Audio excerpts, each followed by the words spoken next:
Arrancamos.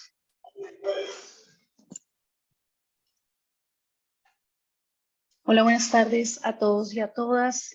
Muchas gracias por acompañarnos en el lanzamiento de este análisis comparativo sobre programas de regularización y facilidades administrativas del sector regional de protección de la plataforma R4B. Viene desarrollando aproximadamente hace un año en colaboración con los sectores nacionales y también con las organizaciones regionales. El día de hoy queremos contarles cuáles fueron los hallazgos, las buenas prácticas, los vacíos y las recomendaciones particulares de este informe y también para poder abrir una discusión sobre regularización de personas refugiadas e inmigrantes de Venezuela en la región. Quisimos abrir y aprovechar este espacio para escuchar también desde las voces de diferentes expertos, organizaciones, del BID, de la CIDH, de CELADE, las reflexiones que se han ido generando no solamente en relación con los diseños y las herramientas, sino también con la fase de implementación y la participación efectiva de las personas refugiadas y migrantes. Reconocemos desde el sector que ha habido unos esfuerzos muy importantes de los estados. En el contexto de la pandemia se desarrollaron un conjunto de buenas prácticas y de desarrollos normativos para garantizar la protección de la población refugiada y migrante de Venezuela.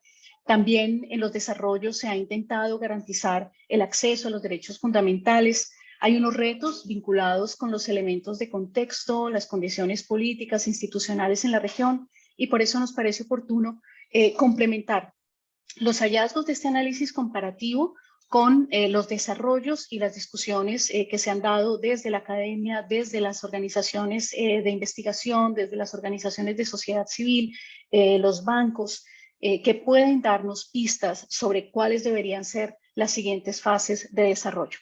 Entonces, con esto y con el agradecimiento a todos los panelistas que nos acompañan el día de hoy, a las organizaciones que han acompañado este proceso en el Comité Técnico del Sector Regional de Protección y, por supuesto, a los sectores nacionales que nos acompañaron, vamos a dar inicio a esta conversación.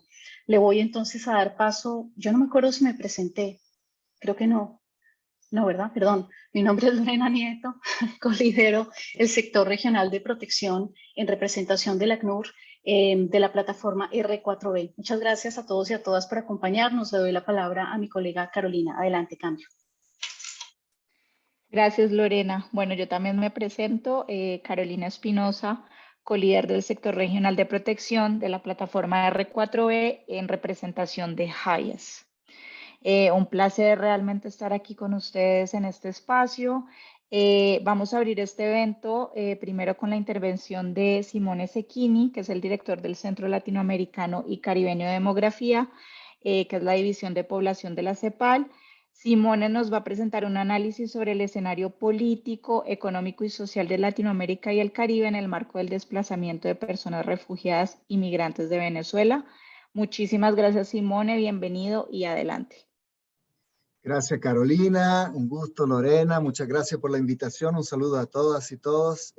Agradezco la invitación del sector regional de protección de la plataforma R4B a participar en la apertura de este lanzamiento importante, ¿no? De un informe importante sobre los programas de regularización y facilidades administrativas para las personas migrantes y refugiadas de Venezuela. Sabemos que varios gobiernos de América Latina y el Caribe en estos años han desarrollado esfuerzos para regularizar a las personas migrantes y refugiadas.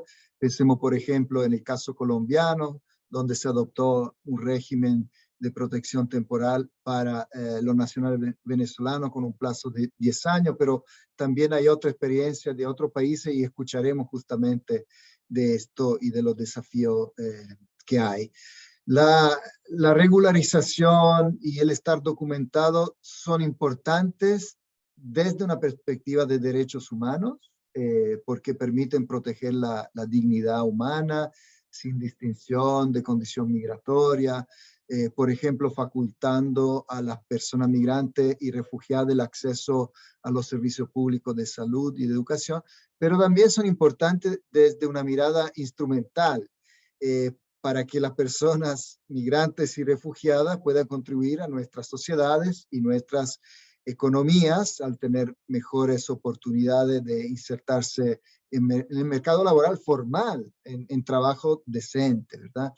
De hecho, en la CEPAL En marzo de este año lanzamos un estudio que analizaba las contribuciones de la migración al desarrollo sostenible en 4 países, Chile, Costa Rica, México y Perú, y ahí resaltamos que una visión afirmativa de la migración y destacamos la contribución de las personas migrantes a distintos aspectos, desde el demográfico, el cultural, lo social y lo económico. Las personas migrantes aportan de manera muy importante a la dinámica demográfica de nuestros países, porque contribuyen a subsanar un desequilibrio demográfico que es real, que depende del envejecimiento de la población y del descenso de la fecundidad, por debajo de los niveles de reemplazo en muchos de los países receptores.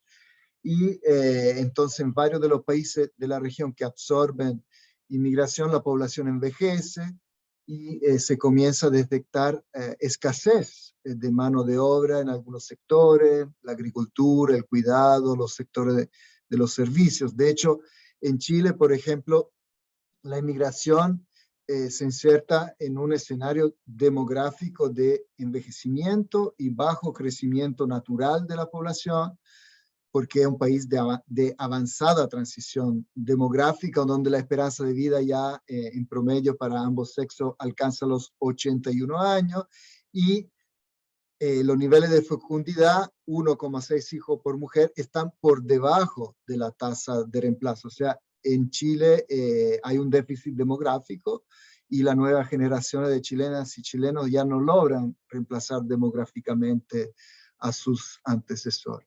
Además del tema demográfico, es importante destacar los aportes al crecimiento económico que hacen las personas migrantes. Un dato muy fuerte que encuentro importante destacar: en Chile, por ejemplo, la persona migrante, a pesar de que en 2017 constituían solamente el 3,5% de la población ocupada, contribuyeron en promedio entre 2009 y 2017 al 11,5% del crecimiento económico del país. O también en otro país, en Perú, que antes había sido un país expulsor más que receptor de población migrante, la llegada de personas migrantes de Haití, de Venezuela, de Colombia, ha significado también ahí aporta al crecimiento económico y a las finanzas públicas. Por ejemplo, los inmigrantes han aumentado la participación en el pago del impuesto general a la venta, el IGB, que se ha casi triplicado. Y ha pasado de 106 millones de soles en 2014, que era el 0,6% de la recaudación, a 293 millones de soles en 2019, el 1,1% de la recaudación. Sabemos que los ciclos migratorios se explican tanto por los factores de expulsión, como la falta de oportunidades de trabajo decente o la violencia, como por factores de atracción, que se basan en la asimetría por la mejor oportunidad de empleo que hay en otros países, las redes de todo tipo, la reunificación familiar.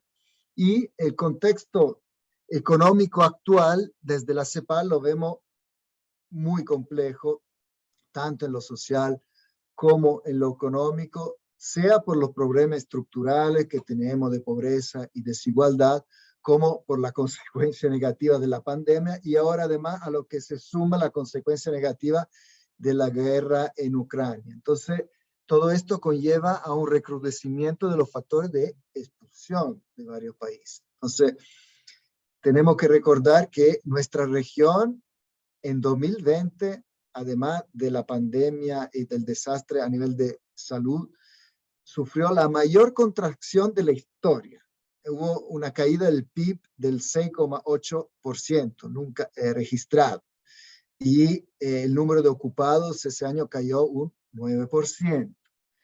Y no obstante eso, destacar que las personas migrantes jugaron un rol clave, por ejemplo, en la primera línea, ¿verdad? De respuesta, en trabajo de reparto, de transporte, pero son actividades económicas que no están protegidas, no hay trabajo decente, hay mucha informalidad, jornada prolongada, inestabilidad laboral, falta de seguridad laboral y además mucha exposición al virus. Y también hemos observado que no necesariamente las personas migrantes quedaron cubiertas por la medida de emergencia, la política pública, la transferencia monetaria que adoptaron los países para enfrentar la pandemia. No obstante, y no siempre, muchas veces no fueron incluidos, pese a haber tenido dificultades, como todo, pero más que la persona residente para satisfacer necesidades básicas y también viviendo en condiciones, ustedes lo saben, muchas veces, por ejemplo, en nuestras ciudades de hacinamiento. Ahora, en 2021 tuvimos un rebote económico, un poco estadístico también, pero que no fue suficiente a recuperar los niveles precrisis, y llega 2022, llega la guerra entre Rusia y Ucrania, y el crecimiento ahora se estima en tan solo 1,8% este año. Entonces, más allá del bajo crecimiento, lo que nos preocupa muchísimo es el aumento de la inflación que todos los países están viviendo, y también la lenta recuperación del empleo. En abril de este año, la inflación en América Latina y el Caribe promediaba ya el 8,1%. Eso tiene un impacto muy fuerte en las condiciones de vida de las personas, y sobre todo preocupa el precio de los alimentos. Esto tiene un impacto directo entonces sobre el hambre y sobre la pobreza.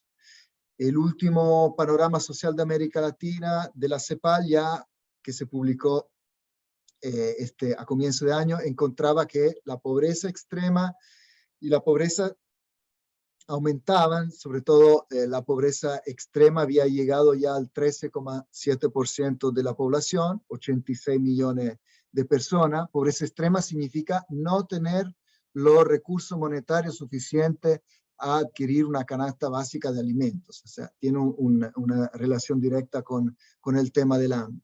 Y en cuanto a pobreza, se preveía llegar al 32,1% de la población regional, o sea, 201 millones de personas. Y esta semana, justamente, CEPAL lanzamos un nuevo informe sobre el impacto de la guerra en Ucrania, y ahí se muestra una ulterior alza de la pobreza extrema, que alcanzaría, según los escenarios de la inflación, al 14,5%, al 14,9% de la población. Y la pobreza llegaría entre el 33 y el 33,7% de la población regional. Estamos hablando de un tercio de la población regional en la pobreza. Además, importante siempre en nuestra región destacar que más allá de los indicadores sociales y económicos, tenemos problemas persistentes de discriminación, de racismo, de xenofobia, y hay riesgo creciente de integralidad, de vulnerabilidad que enfrentan las personas en los corredores migratorios. Pensemos lo que ocurre en el Darién o en el norte de Chile, con pérdida de vida, y eso sobre todo impacta a mujeres, a niñas, niños, adolescentes y también personas mayores. Así que recordar también que si bien hay una crisis económica, hay una crisis migratoria, América Latina y el Caribe siempre ha sido una tierra de migración, y según estimaciones de la Nación Unida, en 2020 algo más de 40 millones de personas de la región vivían fuera de sus países de nacimiento, o sea, emigraron de ellos, y representando el 15% de la población mundial de migrantes, ¿sí? O sea, tenemos una alta representación en esa estadística. Y en la actualidad sabemos también que todos los países son parte de los ciclos migratorios, sea como países de origen, de tránsito, de retorno y de destino.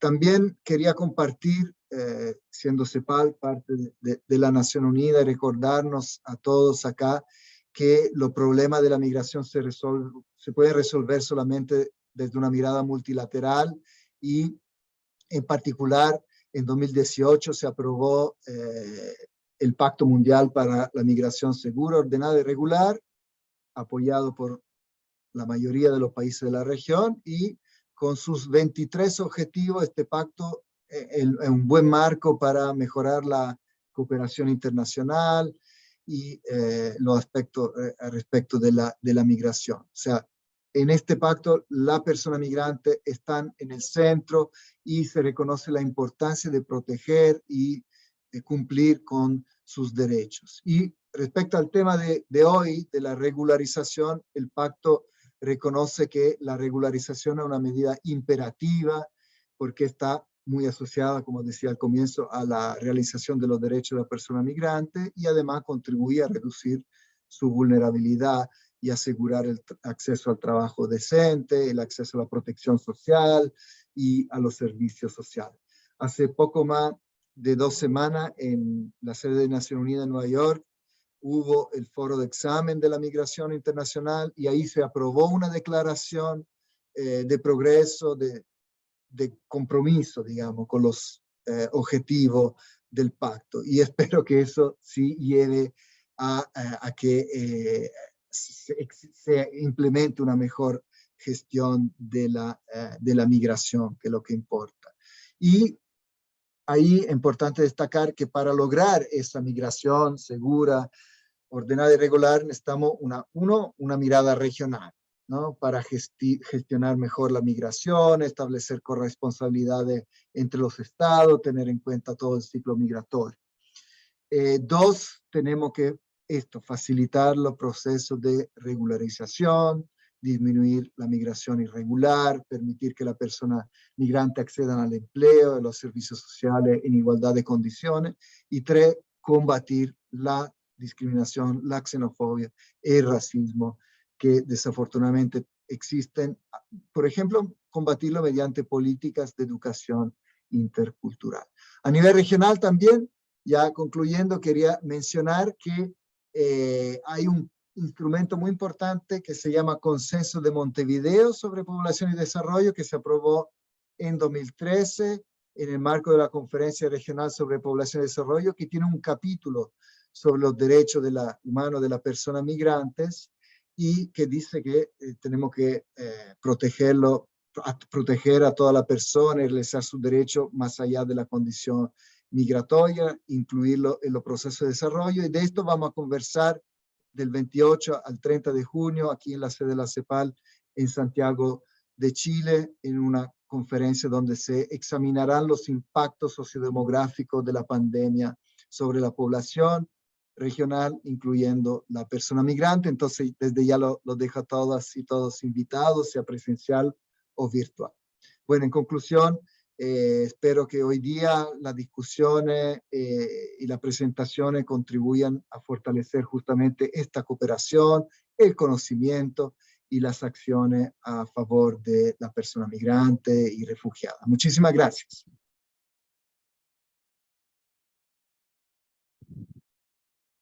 Muchas gracias, Simone. Bueno, voy a solamente retomar un poco los puntos principales presentados antes de pasar la palabra a Lorena. Creo que importante el punto de destacar la regularización como un paso importante para el acceso a derechos y a servicios como salud y educación.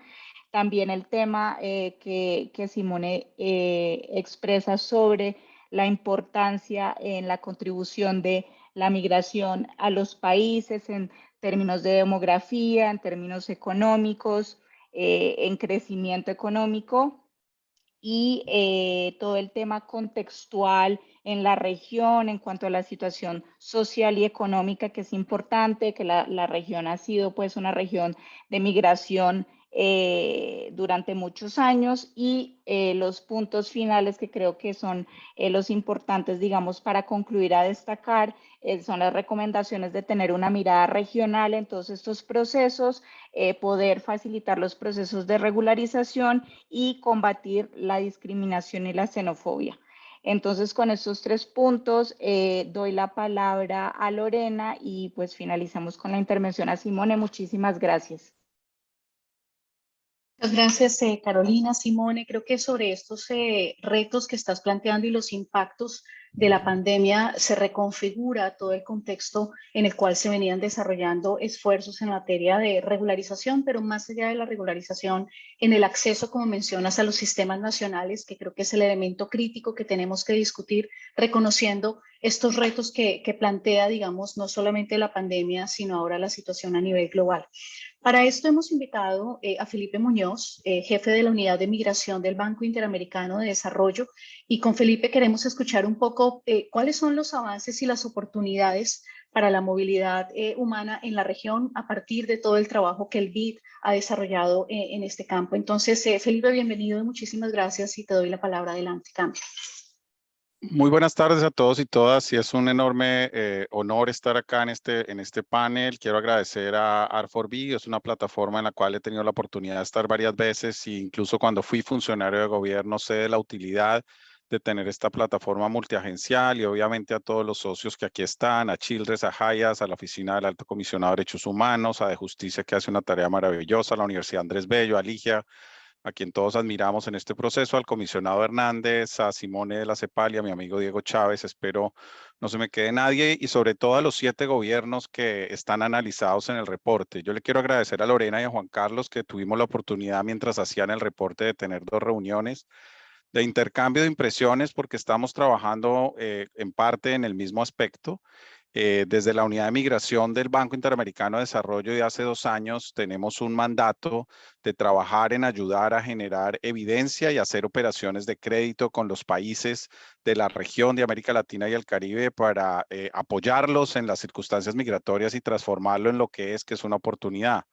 A hoy ya tenemos 10 operaciones de crédito con más de $100 millones no reembolsables en 7 países, que han movilizado más de 1.1 billones de dólares, y más de 27 cooperaciones técnicas en 11 países en muchos temas transversales. Y en todos ellos, en muchos de ellos, tiene que ver con los procesos de regularización. Y el primer mensaje, que parece obvio, pero creo que es importante repetirlo, es que la regularización es una puerta de entrada necesaria, mas no suficiente. En temas de operaciones, pues hemos apoyado al gobierno de Colombia en todo el proceso de implementación del Estatuto Temporal de Protección. Tenemos operaciones en Chile para apoyar al gobierno, por ejemplo, con los asentamientos irregulares, en los cuales hay población no solo venezolana, sino haitiana, dominicana, peruana, boliviana y colombiana. Tenemos operaciones en Panamá y Belice para ayudar a los niños a que puedan entrar. Obviamente, el mandato del BID no solo es para migración venezolana, es para migración de toda la región. Y además tenemos toda una línea de trabajo de apoyo con cooperaciones técnicas para fortalecer las capacidades institucionales de los ecosistemas de migración, que no solo son las entidades de migración y que tienen diferentes características institucionales. Y es así que estamos trabajando con Colombia, con Ecuador, con Belice, con República Dominicana, para ayudarles a fortalecer su capacidad. Pero además de ello, que es la parte operativa, tenemos toda una parte de conocimiento, una línea de trabajo, en la cual en el tema de conocimiento hemos venido haciendo una serie de estudios sobre regularización, y por eso Lorena me pidió que viniera a dar unos comentarios en los cuales no me referiré a los temas jurídicos, porque creo que aquí hay suficientes expertos y lo harán, y nos referiremos a otros temas que hemos llamado criterios no jurídicos. Es así como tenemos estudios que adelantaban a María Ibáñez y Marisol Rodríguez del BID, con Sandra Rosso del Banco Mundial y Andrés Moya de Uniandes, que se llama Salir de la Sombra, donde se hizo todo un ejercicio de cómo eran los efectos que había producido la regularización de lo que se llamó en su momento el Registro Administrativo de Migrantes en Colombia en el 2018, que tuve el honor de liderar, por ejemplo, junto a Diego Chávez en Colombia, y cómo ello ha generado unos mecanismos efectivos. Está estudiado y está medido además una población durante muchos años, los beneficios en términos de integración, de acceso a servicios al Estado y de lo que podemos denominar integralmente el well-being de esos migrantes. Por lo cual lo que estamos generando es una evidencia para ayudar a todos los que estamos acá a dar a la opinión pública y a los gobiernos evidencia real y fáctica de los beneficios del proceso de regularización. Y es así como pronto además lanzaremos un gran estudio de toda la compilación regulatoria en los temas de asilo, de refugio. Y en ese estudio hay un tema que quiero resaltar, y es que en esta región en los últimos años, desde el año 2000, se han dado más de 92 procesos extraordinarios de regularización. Es decir, esta región ha venido obviamente con mucho más énfasis en el último quinquenio por la razón obvia de la migración venezolana, dando mecanismos de ejercicios de regularización extraordinario. Y más allá de los que conocemos, como el tema de Colombia, hemos hecho un estudio inicial del proceso que se hizo en Chile, hicimos un trabajo cualitativo con el proceso que se hizo en Trinidad y Tobago, estamos recopilando información en República Dominicana para tratar de tener un acervo de ejercicios con diferentes países y diferentes nacionalidades migratorias que nos permitan encontrar unas líneas genéricas. Y es acá donde este estudio que hoy presentan genera unas herramientas muy interesantes de análisis de cuáles son esas barreras legales, cuáles son las necesidades administrativas y qué se debe hacer. Pero para no ir sobre lo obvio y sobre todo sobre lo que el estudio dice, yo quise sacar con el equipo unas pequeñas conclusiones y reflexiones de lo que hemos llamado los criterios o condiciones no jurídicas. Y es que no es suficiente la discusión jurídica, es necesaria, absolutamente evidente y necesaria sobre la base y el enfoque de derechos humanos, pero hay una serie de características para que estos procesos sean realmente exitosos. Lo primero que tenemos que reconocer es que no todos los países tienen los datos suficientes para avanzar en procesos de regularización. Es así como nosotros desde acá tenemos toda una estrategia de datos en registros administrativos, en registros estadísticos, por ejemplo, apoyando a varias entidades estadísticas para incluir a los migrantes en las encuestas de hogares, como lo contaremos ahora, o con herramientas obviamente manejadas con todos los criterios éticos de manejo de datos y de información de inteligencia artificial que permitan garantizar a las entidades que van a hacer la regularización tener una mejor definición de cuál es el perfil sociodemográfico de esas personas a las que la van a llegar. Si no, muchos de los ejercicios desde el punto de vista jurídico pueden ser perfectos, pero van a ser imperfectos en condición no jurídica, que es la de datos. La segunda que hemos evidenciado, yo creo que aquí hay un trabajo muy interesante para todos los que están acá, es que la comunicación es absolutamente vital. Ningún proceso de regularización de los que hemos estudiado ha sido totalmente exitoso en el tema de comunicación mientras no se entienda cuáles son los canales de comunicación que tienen los migrantes para comunicarse.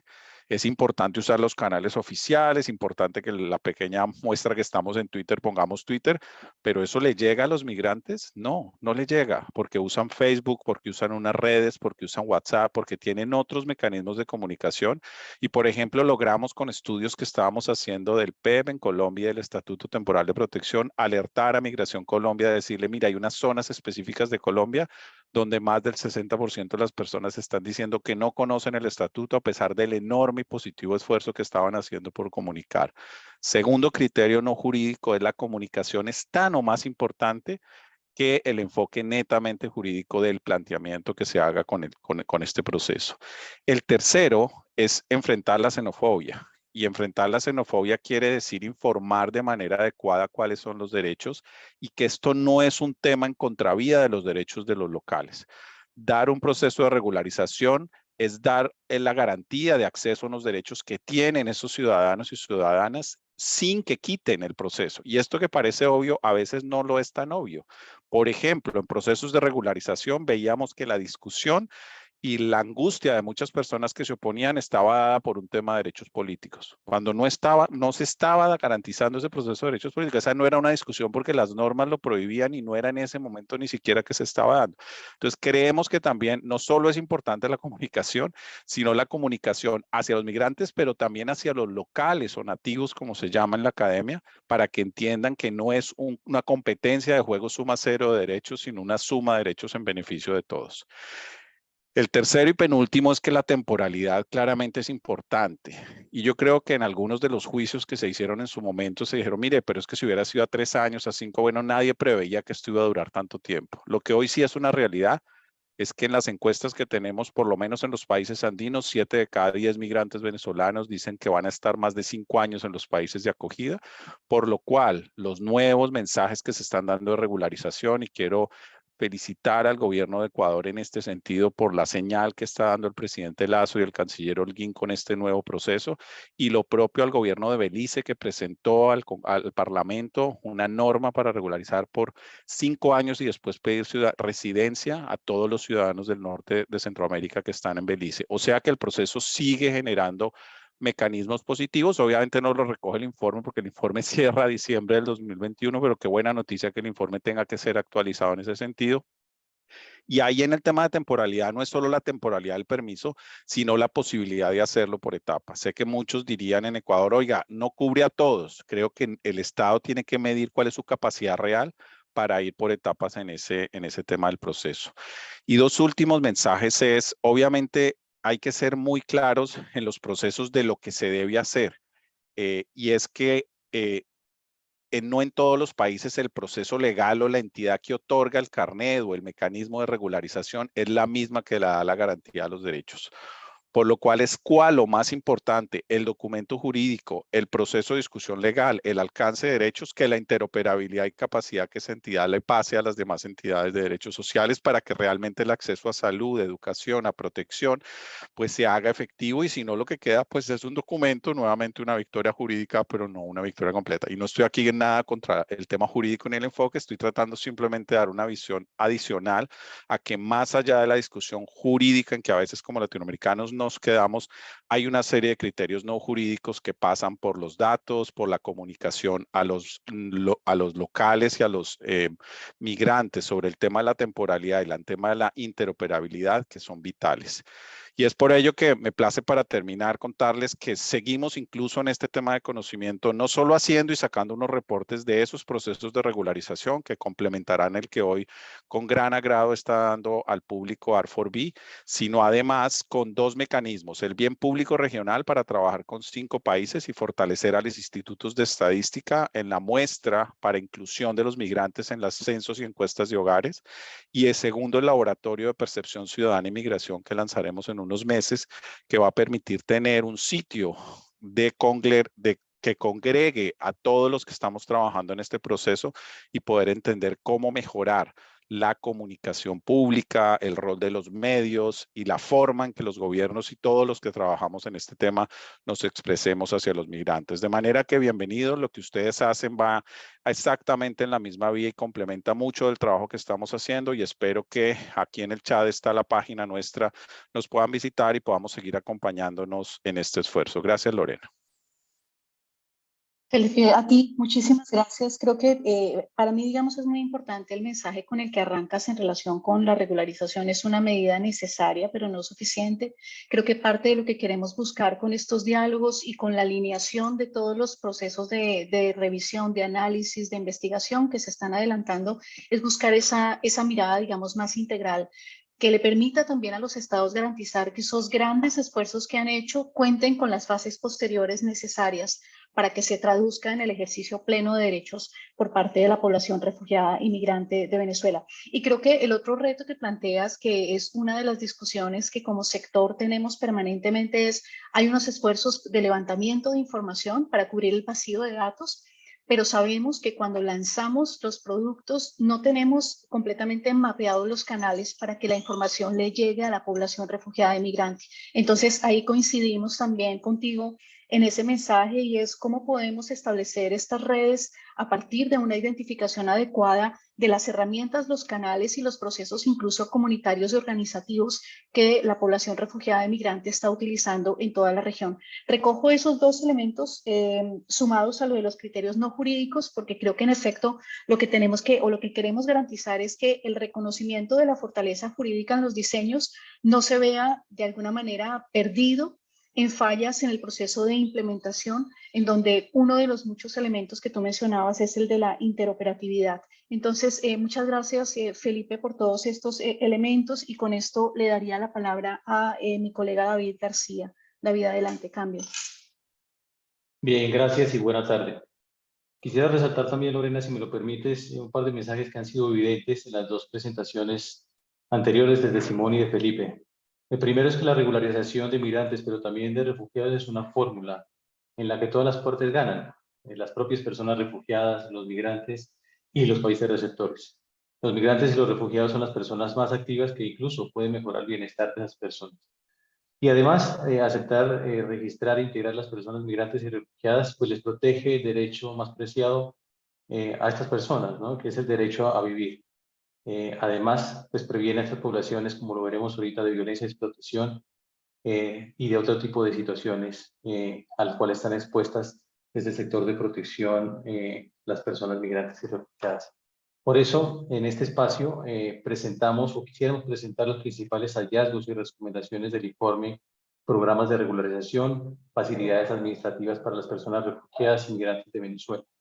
Doy la palabra a Lorena Nieto, colíder del sector regional de protección en representación de la ACNUR, y a Carolina Espinosa, colíder del sector regional de protección en representación de Hayes. Colegas, el micrófono es suyo. Muchas gracias, David. Ana Gabriela, si me permites proyectar, porque no tengo el permiso.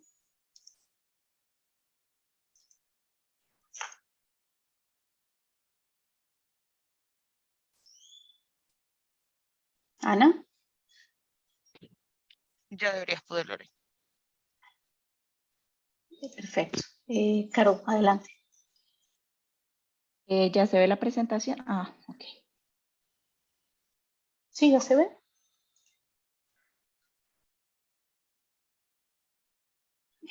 Vale, muchísimas gracias David y Lorena. Como lo dijo muy bien David, vamos a presentarles los puntos clave de los hallazgos que surgieron de este estudio que se realizó desde el sector regional de protección de la plataforma R4B, que es un análisis, como lo dijo bien David, comparativo de los programas de regularización y facilidades administrativas para el acceso a estatutos migratorios y de protección internacional de personas de Venezuela en 7 países de la región de América Latina y el Caribe. Es importante destacar que esta iniciativa nace a partir de discusiones y necesidades expresadas por las comunidades como una prioridad en protección y también ha sido identificado como una prioridad para los gobiernos en la región. Se trata de un informe que es fruto de un esfuerzo de varias organizaciones, como lo vamos a ver en la siguiente diapositiva, y que han contribuido en todas las fases de este proceso de elaboración de informe. Siguiente, por favor.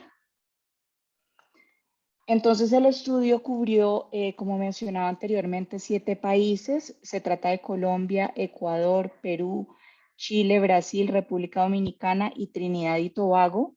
Y su elaboración contó con el apoyo de los sectores nacionales de estos 7 países, así como organizaciones a nivel regional que conformaron un comité técnico y apoyaron, como lo dije, todas las fases de este proceso. Entonces, las organizaciones que apoyaron fueron Save the Children, Consejo Noruego para Refugiados, ACNUR o ACNUD y Hayes. Siguiente, por favor.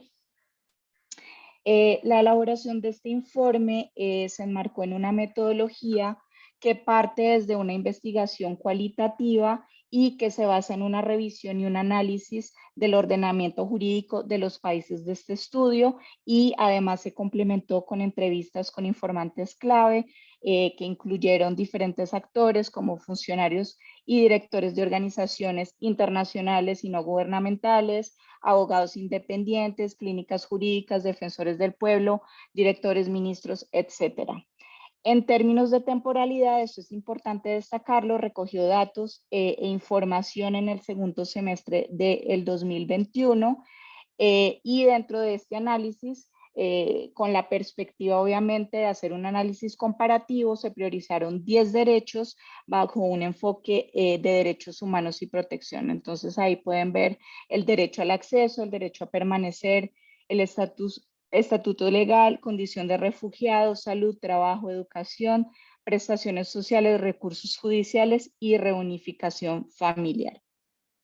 Entonces es importante notar que por el tema de la temporalidad en la recolección de datos e información que se hizo en este informe, hablando de la publicación que es hoy del informe, pueden haber cambiado algunos elementos, condiciones tanto contextuales como normativas, en vista de que estos contextos van evolucionando y van cambiando rápidamente, como ustedes lo saben, y que no se van a poder ver reflejados en este informe, pero importante destacar que todo el tema de las buenas prácticas, los vacíos y las recomendaciones que se van a presentar en la segunda parte de esta presentación permanecen válidos.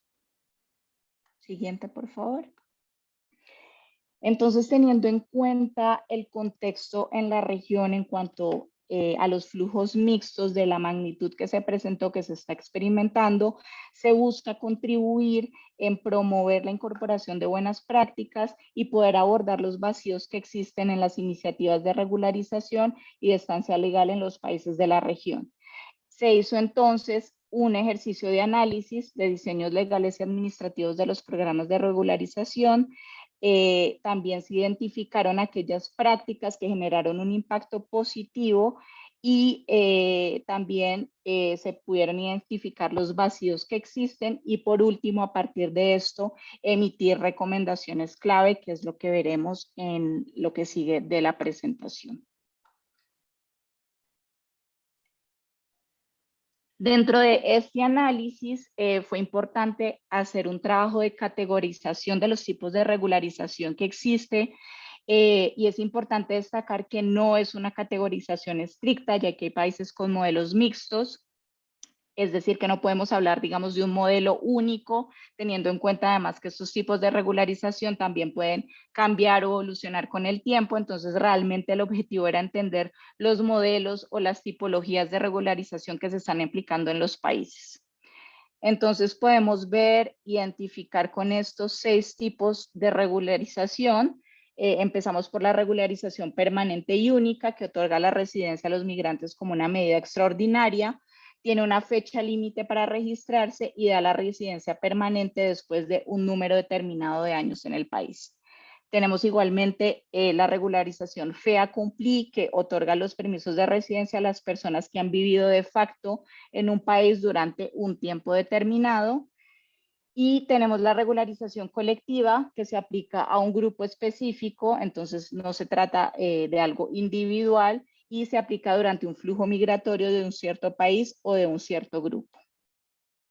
Además tenemos la regularización informal, es para una persona en condición migratoria irregular que solicita a las autoridades regularizar su condición y también tiene un enfoque individual. Existe también la regularización obligada, que ocurre cuando un organismo superior exige al Estado que debe regularizar la situación de ciertos migrantes en condición irregular. Y por último, la regularización oportuna, que responde a las necesidades de las comunidades de recepción. Entonces, estos fueron los 6 tipos de regularización que se identificaron. Y para continuar con la presentación, doy la palabra a Lorena. Muchas gracias, Carolina. Algunos de los elementos de buenas prácticas que encontramos en el proceso de revisión, y quería aprovechar para agradecerle a Sofi Capiquiano, que es la consultora que nos apoyó en este proceso y que está acompañándonos en esta presentación. Esta discusión de buenas prácticas y de vacíos no aplica para todos los diseños, es decir, son elementos que fuimos encontrando en esa revisión y que queríamos destacar como puntos de referencia para diseños futuros o para procesos de ajuste. El primero de ellos tiene que ver con desarrollos legales y administrativos que garantizan los derechos fundamentales, y este es un mensaje que también tocaba Simone en su presentación inicial, cómo las herramientas de regularización tienen o deben tener como base el acceso a los derechos fundamentales y que esto debe ser independiente de la condición regular o irregular, y esta es una buena práctica que hemos identificado en algunos de estos procesos. El segundo es el nivel de flexibilidad y adaptabilidad que en algunas fases requisitos y temporalidad se ha generado frente a los procesos existentes. En algunos también encontramos la posibilidad de generar convalidación de títulos para facilitar el acceso al mercado laboral. Esto van a ver que es una buena práctica, pero también un reto porque no tiene, digamos, la cobertura tan amplia como se esperaría, pero se han generado procesos positivos en este sentido. Se ha también avanzado en la asignación de la misma condición migratoria del solicitante a los miembros del núcleo familiar, y esta es una práctica que por supuesto favorece la unidad familiar y nos parece determinante. Ha habido experiencias de registro con nombre preferido, fortaleciendo la identidad libre de género. También el uso excepcional de la deportación y de otras medidas que impliquen la devolución al país de origen, particularmente de aquellas personas que enfrentan riesgos contra la vida, libertad, seguridad e integridad física. El acceso a la educación con o sin documentación a todos los niños, niñas y adolescentes, que garantiza la percepción, digamos, o el cumplimiento de la educación primaria y secundaria como un derecho universal.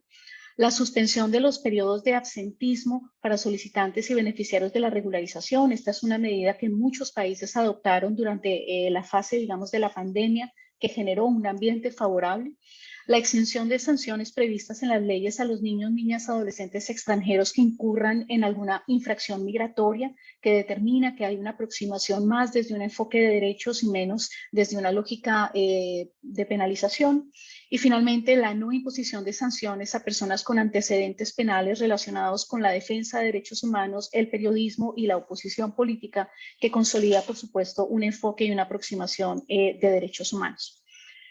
En relación con los vacíos, algunos elementos que nos parece importante destacar. Por un lado, hay un reto en relación con la adecuación de requisitos a las necesidades particulares de grupos de población. Podríamos incluir ahí, y esto conecta con lo que decía Felipe de los canales de comunicación, las comunidades que están en zonas aisladas, que se encuentran en contextos rurales, que no pueden acceder a las entidades de gobierno, que no tienen los medios para acceder, cumplir las citas, hacer, digamos, toda la conectividad virtual, conexión a internet, pero también frente a grupos de población como los pueblos indígenas, que además enfrentan una barrera de lenguaje, que se encuentran en zonas muy remotas y que no logran realmente acceder en los tiempos, en las condiciones y en el idioma a los procedimientos especiales. Queríamos también mencionar aquí de forma particular la situación de niños, niñas no acompañados y separados, que por supuesto no tienen ningún tipo de acceso a estos procedimientos y constituye un vacío fundamental. Los retos vinculados a la temporalidad, tiempos y costos, y esto lo planteamos o se recoge también frente a grupos de población particular, aquellos niños, por ejemplo, que nacieron en país de origen, que no tuvieron una partida de nacimiento, que no tienen documentos de identidad y que no logran acceder a los procesos de regularización. Aquí vimos también que hay un vacío en relación con alternativas, mecanismos claros para el manejo de estafas, fraudes, quejas y reclamos, y cómo se puede en esa medida garantizar algún nivel de participación y diálogo con la población refugiada y migrante de Venezuela. Vacíos en la articulación operativa entre programas de regularización y alternativas de estancia legal, por ejemplo, el acceso a la protección internacional para la mitigación de riesgos. Vacíos en procedimientos en situaciones de reunificación familiar de niños, niñas separados y no acompañados, y cómo, digamos, se puede garantizar dentro de estos procesos unas rutas claras de determinación del interés superior cuando son identificados niños que están en situación de separación familiar. Ausencia de trámites de emergencia frente a casos de alto nivel de riesgo, y este es uno de los elementos que nos parece muy importante mencionar frente a cómo la regularización, de alguna manera el acceso está determinado por el orden de llegada, pero no necesariamente hay unos criterios de priorización que en casos en los cuales haya nivel de exposición a riesgos elevada se pueda, digamos, tramitar por unas rutas alternativas. Vemos que es importante desarrollar criterios de priorización, particularmente para víctimas de doble afectación y crimen organizado, personas, digamos, que han sido víctimas de trata de personas, de reclutamiento forzado, de hechos de tortura y otra violación a los derechos humanos. Y por supuesto, un punto fundamental es cómo se garantiza la participación efectiva y los procesos de consultas para la superación de barreras y obstáculos frente a grupos particulares. Y de nuevo aquí para nosotros la discusión de pueblos indígenas es determinante. En el estudio sobre estos elementos iniciales quisimos compartir algunas recomendaciones. La primera de ellas está relacionada con la extensión del beneficio de regularización a las personas que ingresaron de manera irregular, que en algunos de los desarrollos no logran tener el acceso a los procesos de regularización y facilidades administrativas. Segundo, unos criterios de priorización que consideren los grupos de especial protección, sus niveles de afectación y sus niveles de vulnerabilidad, y que en esa medida también representen un escenario de mitigación de riesgos frente a vida, libertad, seguridad e integridad física. El tercero es cómo garantizar unos mecanismos alternativos para garantizar el acceso a los sistemas de asilo en frontera. Creo que eso es uno de los elementos que desde el sector hemos planteado, el debilitamiento de los sistemas de asilo en la región, con el cierre de fronteras en la pandemia, también se perdió, digamos, de alguna manera la posibilidad de acceder a los sistemas de asilo en frontera, y este es un elemento que nos parece muy importante mencionar acá.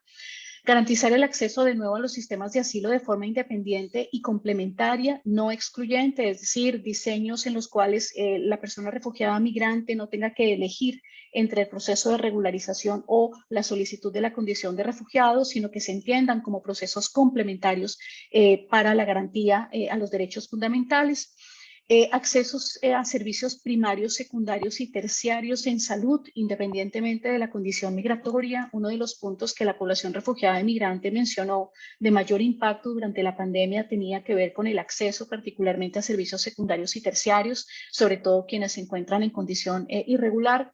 La exención a los solicitantes de la condición de refugiado de los requisitos de visado. Promover el estatus regularizado que sea, digamos, extendido al cónyuge, hijas, hijos, padres y madres de un beneficiario, y esto, digamos, para incentivar los procesos de reunificación familiar y unidad familiar. Facilitar que las personas puedan acceder a un recurso judicial. Este ha sido uno de los elementos críticos para nosotros como sector, en donde hemos visto que los servicios o las demandas de orientación y representación legal se han disparado, ya no en función solamente de recibir orientación sobre cómo acceder a la regularización o a la condición de refugiado, sino en unos escenarios más de representación legal y de garantías frente a los recursos judiciales. Y por último, considerar a los niños, niñas, adolescentes separados y no acompañados como un grupo especialmente vulnerable, que incluya la garantía de procedimientos de determinación del interés superior, medidas de protección especial, evitando la institucionalización y las medidas de detención. Este proceso que nosotros hemos hecho nos ha permitido avanzar en 4 herramientas que son las que estamos lanzando el día de hoy. La primera de ellas es, por supuesto, el informe que estamos compartiendo vía chat para que todos lo puedan conocer, que se encuentra ya alojado en el site del sector de protección en R4B. También hemos desarrollado unas piezas comunicativas que incluyen piezas específicas frente a la situación de pueblos indígenas, en donde queremos de alguna manera consolidar o fortalecer los mensajes que los panelistas que han intervenido hasta ahora han planteado frente a lo que representa el rol de los refugiados y migrantes en las economías locales, la contribución, los derechos fundamentales. Hemos desarrollado una matriz comparativa entre los 10 derechos que mencionaba Carolina al inicio de la presentación, en donde lo que estamos evaluando es, frente a cada uno de los 10 derechos, cómo han sido los desarrollos de cada uno de los países. Y finalmente, también en línea con lo que estaba mencionando Felipe ahora sobre las 92, creo que dijiste, buenas prácticas que han identificado. Nosotros habíamos empezado a recopilar desde que empezó la pandemia este dashboard que ven en pantalla sobre buenas prácticas de los estados. Y aquí en este momento teníamos 87. Sería interesante cruzarlas con las que el BID ha recolectado para ver en cuáles podemos hacer un ejercicio de complementariedad. Y lo que ustedes tienen en este dashboard que estamos compartiendo también en el chat es una organización de cada uno de los desarrollos de los 17 países de la plataforma R4B en 4 categorías. Uno, relacionado con el acceso a servicios y mecanismos de protección. Segundo, en el eje de garantías constitucionales. Tercero, en la mitigación de impactos a grupos de especial protección. Cuarto, en movilidad humana, y quinto, en oferta estatal. En este dashboard ustedes pueden rastrear las buenas prácticas por eje o las pueden rastrear por país. Seguramente habrá muchísimas más buenas prácticas, pero creemos que es una herramienta potente para evidenciar todos los esfuerzos que los países han desarrollado, que tienen que ser capitalizados y rodeados. Nosotros como sector, para este año, desde el año pasado, tenemos el eje de regularización y facilidades administrativas como uno de los elementos críticos de nuestra planeación. El pasado 19 de mayo presentamos los hallazgos de este informe al proceso de Quito, precisamente para poder nutrir los diálogos que los estados están teniendo frente a estos grandes retos y los elementos adicionales que Simone mencionaba en su presentación. Estamos haciendo hoy el lanzamiento del informe y hemos hablado tanto con el proceso de Quito como con el BID, de la posibilidad de tener en el segundo semestre del año un encuentro de buenas prácticas, ya más en lógica de diálogo entre los estados, para poder hacer un ejercicio comparativo de capitalización, de reconocimiento, que pueda influir iniciativas nuevas, como lo que mencionaba Felipe en Belice, otros países que están viendo la necesidad de generar, ampliar o ajustar estos desarrollos. Entonces, este para nosotros es una apuesta estratégica importante que quisiéramos poder jalar de forma tripartita para hacer una contribución incluso de todos los procesos de documentación, análisis y desarrollo que se han generado desde múltiples actores en la región. Y finalmente, como resultado de este encuentro de buenas buenas prácticas, la apuesta es poder desarrollar una caja de herramientas que nos permita brindar una asesoría técnica suficiente a los estados para superar las diferentes barreras o dificultades que se han encontrado y también que nos permitan acercar a la población refugiada e migrante a los desarrollos que tenemos en la región. Esos serían como los elementos del proceso. Estamos compartiendo vía chat estos elementos y con esto le daría la palabra de vuelta a David. Muchas gracias. Bien, gracias, Lorena. Bien, quisiera resaltar sobre esta parte nuevamente que este es un esfuerzo regional y que en ese mismo sentido ha contado con consulta a autoridades y expertos sobre la materia. Y es además un reflejo de esas buenas prácticas que bien lo escribían mis colegas, que si bien no refleja una conducta de todos los países que fueron sujetos de este estudio, sí sugieren una suerte de guía de buenas prácticas para promover la regularización de las poblaciones. Y como decía Lorena, un punto de partida para generar un diálogo entre los estados que arroje dividendos regionales. Entre los vacíos más importantes, simplemente quisiera hacer énfasis en la importancia de la adecuación de los requisitos de la regularización a poblaciones que son sujetos especiales de protección para garantizar su acceso a oportunidades de un registro efectivo. Asimismo, mencionar que hay poblaciones en este sentido también de especial protección y con necesidades especiales y que viven en situaciones complejas y diferentes, que necesitan de un enfoque especial para promover su participación, incluso en los procesos de regularización. Con esto dicho, doy la palabra a Gina Caldera, quien nos estará guiando en la siguiente sección de la agenda. Gina Caldera es la directora general de Globalízate Radio, plataforma C4D. Gina, el micrófono es tuyo. Bueno, muy buenas tardes para todos y todas. Para mí de verdad que es un placer estar presente en este espacio tan enriquecedor y sobre todo, bueno, gracias a la invitación de la plataforma R4B por permitirme estar acá, porque precisamente Globalízate Radio es una plataforma digital de comunicación para el desarrollo y nuestro reto inmenso, y me contenta mucho que el señor Felipe lo haya mencionado, es construir esos pasillos de comunicación tan necesarios para que estos procesos de regularización se den a todo nivel. Hay que acercar los procesos de regularización a la gente y creo que ese es el trabajo y el reto que hemos tenido como plataforma digital desde República Dominicana. Y bueno, qué bueno que haya sido partícipe pues, de estos espacios precisamente para ver que todo lo que se está haciendo y sobre todo muy importante que se esté documentando ya estos procesos como un referente a replicar en otros países donde existe la necesidad también de regularizar a refugiados y migrantes venezolanos. Nosotros en esta parte del espacio, de este lanzamiento, creo que vamos a hacer un diálogo, una revisión de la temática y del seguimiento que hicieron los expertos que participaron de manera activa en este informe. Y bueno, ellas se van a presentar, pero quiero nombrarlas para hacer el feedback con ella. Va a estar con nosotros en esta parte del programa Lucía Ramírez Bolívar, coordinadora de la línea de género de justicia. También Sara Stengler, quien forma parte pues, del colíder del sector de integración de la OIM, junto a Ligia Bolívar, directora de Derechos Humanos pues, de la UCAD, a quien me complace mucho ver, la conocí en otros espacios desde Venezuela, en los encuentros de defensores de derechos humanos, y me contenta mucho ver que su trabajo se haya proyectado hasta estas altitudes. Bueno, nosotros vamos a presentarlas para que ellas pongan ese seguimiento tan importante que le da solidez y estructura a este lanzamiento que Lorena y Carolina han planteado. Y bueno, comenzamos con Lucía Ramírez Bolívar, para que se presente y bueno, entregarle esta inquietud que tenemos para poder dinamizar la presentación. Lucía. Muchísimas gracias, Gina. Muy buenas tardes para todas y todos. Muchas gracias a la plataforma R4B por invitarnos a ser parte de este espacio. Es un gusto saludarles y compartir pues, con todas y todos los panelistas. Como decía Gina, mi nombre es Lucía Ramírez Bolívar y soy la coordinadora de género de justicia, pero antes he participado en varias acciones de investigación, incidencia y litigio estratégico por la defensa de los derechos humanos de las personas migrantes y refugiadas en Colombia.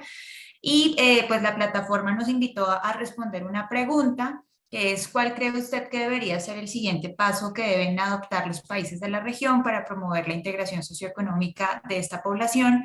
¿Y qué rol juega la regularización en ese proceso? Pues a la luz de... Correcto. Correcto, Lucía. Bueno, te me adelantaste, pero exactamente estamos en parte de eso, porque estábamos diciendo que teniendo en cuenta esta situación prolongada de refugiados y migrantes en los países de acogida y los retos que todavía persisten en la regularización, precisamente eso, ¿cuál cree usted debería ser el siguiente paso de estos países de la región para adoptar y para promover la integración socioeconómica de esta población? Y por supuesto el rol que juega el proceso de regularización en este proceso. Exactamente, Lucía, adelante. Muchas gracias, Gina. Bueno, pues contar, digamos, para responder a la pregunta que nos proponen, pues yo quisiera como centrarme en dos líneas. La primera es la relación entre tener un estatus migratorio regular y el acceso a derechos, y segundo, el rol de los mecanismos de regularización en la integración socioeconómica, que pues para varios países es necesariamente el siguiente paso en la respuesta a la migración. Frente al primer punto, pues decir que coincidimos con muchos de los aspectos que mencionaron en la presentación de los hallazgos del informe. Lo primero es que en varios países pues hay una relación intrínseca entre contar con un estatus migratorio regular y el acceso a derechos fundamentales como la salud, la educación superior y en particular el trabajo.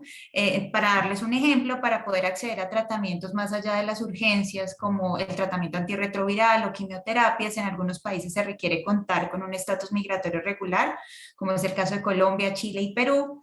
De ahí que, como también mencionaron pues varios de mis antecesores, pues no se puede ver estos mecanismos de regularización como trámites administrativos, sino que tanto el diseño como la implementación pues deben tener un enfoque de derechos humanos.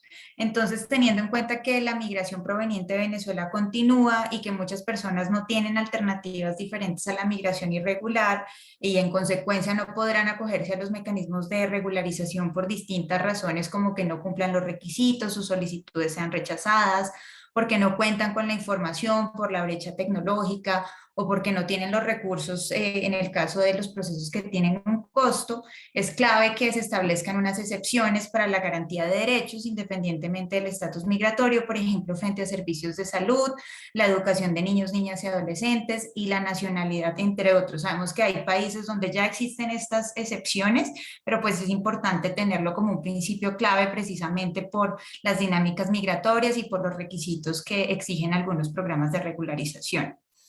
Lo segundo es que, teniendo en cuenta pues las diferentes dinámicas migratorias que se presentan en la región, los mecanismos de regularización deben tener un alcance de largo plazo y no pueden debilitar los procedimientos de reconocimiento de la condición de refugiado, que también pues lo mencionó Lorena, y deben ampliarse a personas de otras nacionalidades que pueden enfrentar las mismas barreras, pues porque somos una región no solamente donde se da migración proveniente de Venezuela, sino que somos una región de tránsito de personas de otras nacionalidades.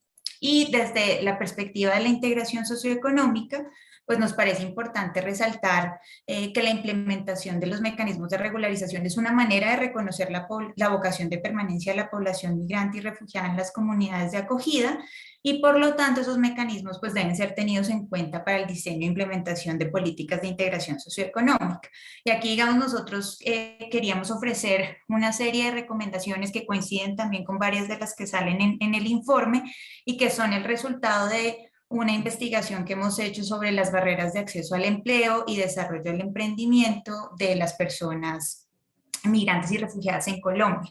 Entonces, lo primero es aplicar el principio de la unidad familiar y entonces de esta manera extender los beneficios de estos mecanismos de regularización a los miembros del núcleo familiar, porque reconociendo que la migración del grupo familiar se da en distintos momentos, hay unos miembros que migran primero que otros.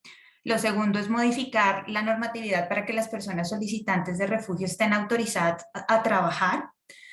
Lo tercero, establecer tarifas diferenciadas para los estudios de las visas y las visas de acuerdo con la situación socioeconómica de las personas solicitantes. Estas dos anteriores pensando en los casos en que haya mecanismos de regularización que tengan unos tiempos establecidos y las personas no puedan aplicar y sean las solicitudes de refugio o las visas el camino que quede habilitado para acceder a un estatus migratorio regular. También brindar orientación legal, formación y sensibilización a los colegios profesionales, y aquí esto se relaciona con lo que mencionó Felipe, digamos de cómo la implementación va más allá de los aspectos jurídicos. En Colombia, por ejemplo, se han identificado dificultades para que se reconozcan los documentos como el permiso especial de permanencia o el permiso por protección temporal por parte de los colegios profesionales. Entonces, digamos, ahí se requiere todo un trabajo de sensibilización, adaptación, orientación para que estos colegios acepten estos documentos a quienes ya han pues, realizado sus procesos de convalidación de títulos. Ampliar la cobertura de los programas de financiamiento público para los emprendimientos, para que incluyan a personas migrantes y refugiadas, así como ampliar la cobertura de los programas de política social para que incluyan a las personas migrantes y refugiadas para que enfrentan situaciones de marginalidad económica y que puedan acceder más fácil a programas de inclusión laboral, emprendimiento y mantenerse en el mercado laboral, pues una vez hayan logrado acceder a este. Esto pensando, digamos, en la visión de que si bien estamos avanzando hacia una etapa de integración socioeconómica, no se puede dejar de lado pues las necesidades de protección que tienen las personas que están llegando y por lo tanto se deben mantener ambas medidas y ahí pues el estatus migratorio nuevamente pues entra a jugar un rol importante. Y por último, y dejaría ahí, continuar y ampliar los procesos de sensibilización y formación sobre el empleo inclusivo con el sector empresarial a través de la alianza con asociaciones gremiales, y esto implica socializar estos programas de regularización, explicarles cómo se pueden hacer estos procesos de contratación para que no se convierta una barrera en la implementación. Y lo dejaría hasta ahí. Muchísimas gracias. Gracias a ti, Lucía. Nosotros avanzamos con más. Esta vez vamos a darle la participación a Sara Stengler, co-líder del sector de integración de la plataforma por parte de OIM.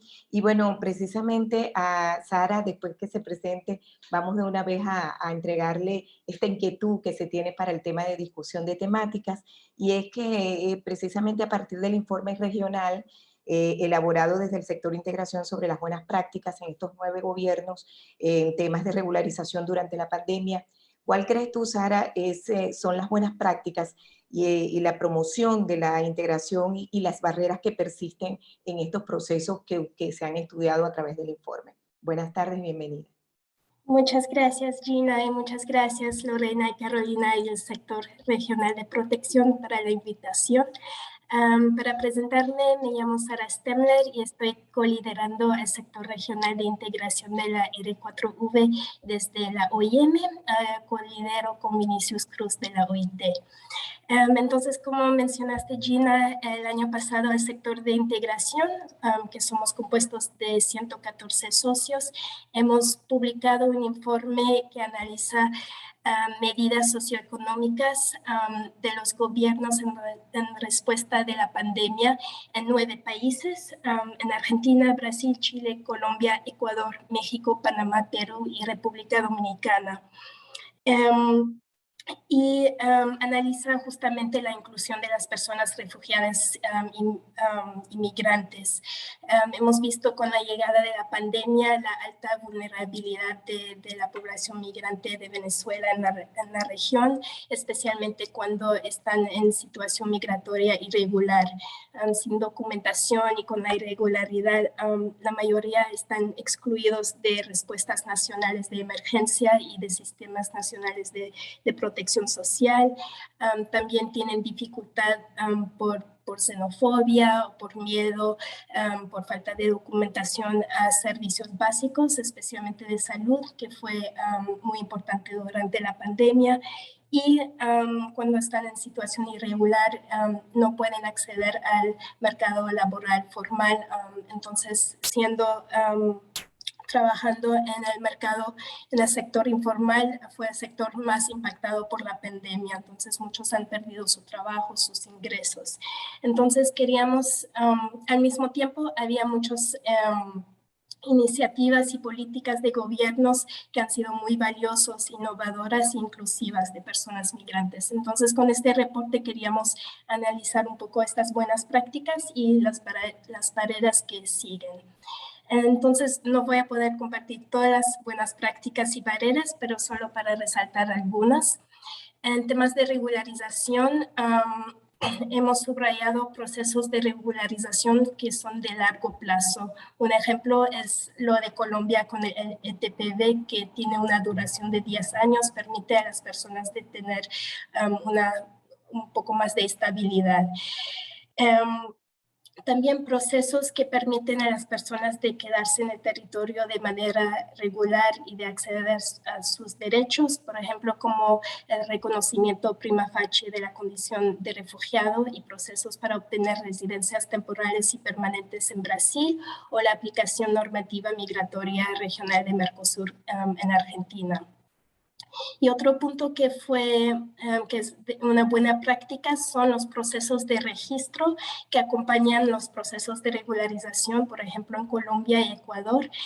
Eso permite identificar las habilidades profesionales, niveles de educación, esos datos que son muy importantes, que pueden informar y para el diseño de políticas y programas de integración después de que se hace un programa de regularización.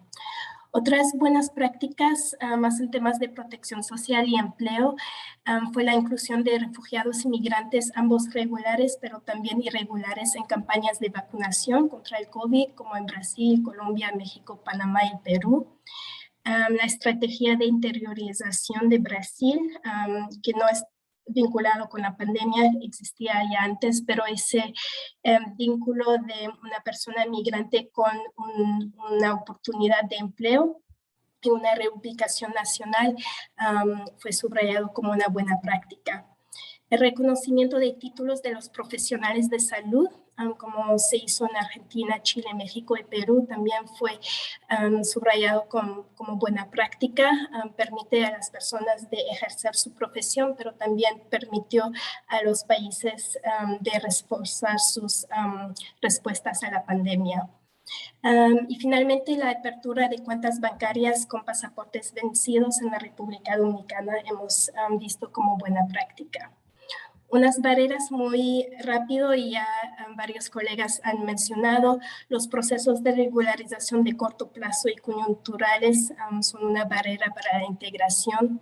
Trámites de solicitudes de asilo represados debido a limitaciones administrativas también fue identificado como barrera, y la restricción en la postulación a mecanismos de regularización a personas con ingreso irregular. En temas de protección social, aunque muchos migrantes han podido aprovechar de vacunación, todavía vemos muchos límites en el acceso a servicios, especialmente de salud, la restricción para la postulación de auxilios económicos y el desconocimiento de los funcionarios en la cobertura de medidas que garantizan los derechos de la población migrante y refugiada reconocidos. Y en temas de empleo, las limitaciones en procesos de convalidación de títulos, barreras administrativas, altos costos y demoras en los procesos es una gran barrera. La exclusión también de trabajadores informales en programas de recuperación económica post-pandemia fue otra barrera, y la carencia de estudios que destaquen la oferta y demanda en los sectores productivos de la economía. Entonces, esos son solo algunas buenas prácticas y barreras, pero les invitamos a ver el informe, lo puedo compartir en el chat. Y como lo han mencionado las ponentes anteriores, los procesos de regularización son fundamentales, es un primer paso necesario, pero no suficiente para la integración. Pero ahora justamente estamos en un momento muy oportuno, con varios procesos de regularización en camino en la región.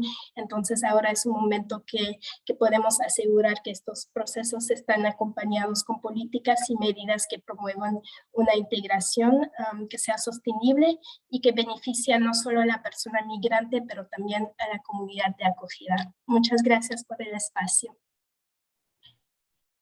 Muchísimas gracias, Sara, por tu intervención. Nosotros, bueno, de inmediato, luego de que hagamos este encuentro por parte de las tres panelistas que tenemos en este momento, vamos a hacer una lluvia de información y de resultados pues, que se han entregado a partir de estos hallazgos. Nosotros le damos la bienvenida a Ligia Bolívar, quien es directora de Derechos Humanos de la Universidad Católica Andrés Bello. Buenas tardes, Ligia, y bueno, ya de una vez comenzar con esta inquietud que se tiene desde la parte de temática y discusión. Durante el último año se ha identificado un cambio en las rutas de las personas refugiadas inmigrantes de Venezuela que se están utilizando aquí en la región. Algunas de ellas contaban con documentos incluso de regulación de hasta 3 países, que es algo singular que vale la pena destacar. Y en este sentido queremos preguntarte, pues, que cuál consideras son los 3 principales riesgos que enfrenta la población que los lleva a emprender estos cambios, pues estos nuevos viajes. Bienvenida, buenas tardes. Buenas tardes, Gina. Buenas tardes a todas las personas que nos acompañan tanto en el panel como a través de la conexión de Zoom. Bueno, por supuesto, muchísimas gracias a los amigos de la plataforma interagencial por la invitación. Y no nos queda más que finalmente aplaudir la salida, la publicación de este informe largamente esperado y que seguramente va a servir de insumo para futuras acciones de incidencia. Una breve corrección a mi presentación: no soy directora del Centro de Derechos Humanos, no quiero problemas con mi jefe, soy investigadora asociada, actividad que sigo desarrollando con mucho entusiasmo, con mucho cariño. En efecto, como comentaba Gina, pues hay una situación en la que yo creo que se está viendo el traslado de personas venezolanas hacia Estados Unidos como el último recurso. Es un elemento común que yo vi en haitianos, cubanos y venezolanos que entrevisté en Ecocri en noviembre de 2021, cuando justamente estaban ellos por comenzar su recorrido por el Darién, ¿no? Y digo último recurso porque les ha ido mal en otros países y por alguna razón creen que en Estados Unidos les va a ir mejor, ¿no? ¿Y por qué no les ha ido bien en otros países? Precisamente por problemas de regularización, por problemas de barreras a esta regularización que se describe en el informe, ¿no? Hay problemas de acceso al territorio y al procedimiento. Hay dificultades para tener incluso buena información sobre los mecanismos. Felipe hacía referencia, y creo que yo me sumo también a esta excelente iniciativa de Ecuador, pero cuando uno se mete en la página de la presidencia de Ecuador o en las páginas de migración de Ecuador, no consigue ninguna información. No hay cómo decirle a las personas: miren, aquí hay una amnistía que es para ustedes. ¿Ya? Entonces, hay no solamente, repito, dificultades de acceso al territorio y a los procedimientos, sino también información sobre cómo llegar, ¿no? Otro problema que se encuentra la gente y que hace que estén viendo a Estados Unidos como último recurso, aunque repito, aunque sea una expectativa quizás ilusoria, es el tema de la ausencia de flexibilización de requisitos. Ya Lorena hacía referencia a esto como uno de los hallazgos del informe, una buena práctica en algunos países, pero una necesidad y un reto en otros, ¿no? Está también lo que yo llamo, insisto siempre hasta la saciedad, la necesidad o el reto de la adecuación de las plataformas tecnológicas y mentales, ¿no? Es decir, no basta solamente con tener un botón donde además de decir cédula de ciudadanía, de extranjería y pasaporte diga salvoconducto o diga PPT en el caso de Colombia, o diga lo que sea que tenga que decir ahora, porque han cambiado mucho los requisitos y los documentos en Ecuador, en Perú, en Chile, sino también la apertura, y yo insisto mucho en esto, por ejemplo, del sector empresarial, entender que incluso se trata de una población que es un mercado cautivo, que no puede ser posible que a estas alturas del partido un venezolano, por no tener una cédula igual, un documento igual al que tienen los nacionales, no pueda contratar un servicio de internet, no pueda tener una línea telefónica, no pueda generar una cuenta bancaria, ¿no? Son las mismas empresas, es el mismo sector privado el que se está privando de clientes potenciales que quieren acceder a bienes y servicios y que no pueden porque simplemente los documentos que se tienen no son suficientes para ello, ¿no? De nuevo, lo que decía Felipe, que creo que es el mensaje clave que insistimos también nosotros, que la regularización es un paso necesario pero no suficiente, ¿no?